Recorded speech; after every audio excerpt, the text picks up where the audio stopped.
আছে আমি জানি যারা আছে কাজ থেকে ছুটি চাওয়ার পরে আসলে পেতে পারি না, কারণ আমাদের সময়টা হয় না। কখনো মনে হয় যে সবকিছু ছেড়ে ছেড়ে চলে যাই, কিন্তু সেই সময়টা হয় না। দেখা যায় পরের দিন সকালে আমাকে সে অফিসেই আসতে হয়।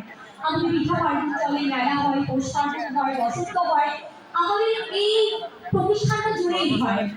আমরা তবুও এত ব্যস্ততা করো, যখন আমরা একটু সময় পাই বন্ধুরা মিলে আড্ডায় বসি, তখন আমরা কখনো বলি আচ্ছা একটু সময় পেলে কাজটা করে বান্দরবান যাওয়া যাবে, সিলেট যাবে, কক্সেস বাজার যাবো। কলিগ একসাথে হলে একটু ফ্রি হলে বলা হয় আচ্ছা এবার একটু কাজটা করলে ছুটি পেলে পরিবারের সাথে ঘুরতে যাবো, কিন্তু আর যাওয়া হয় না। তারপর একটা স্বপ্ন আমরা করি, সেই জায়গাটা থেকে আজকে একটা কবিতা শুভ দাশগুপ্তের মেঘ বলল যাবি।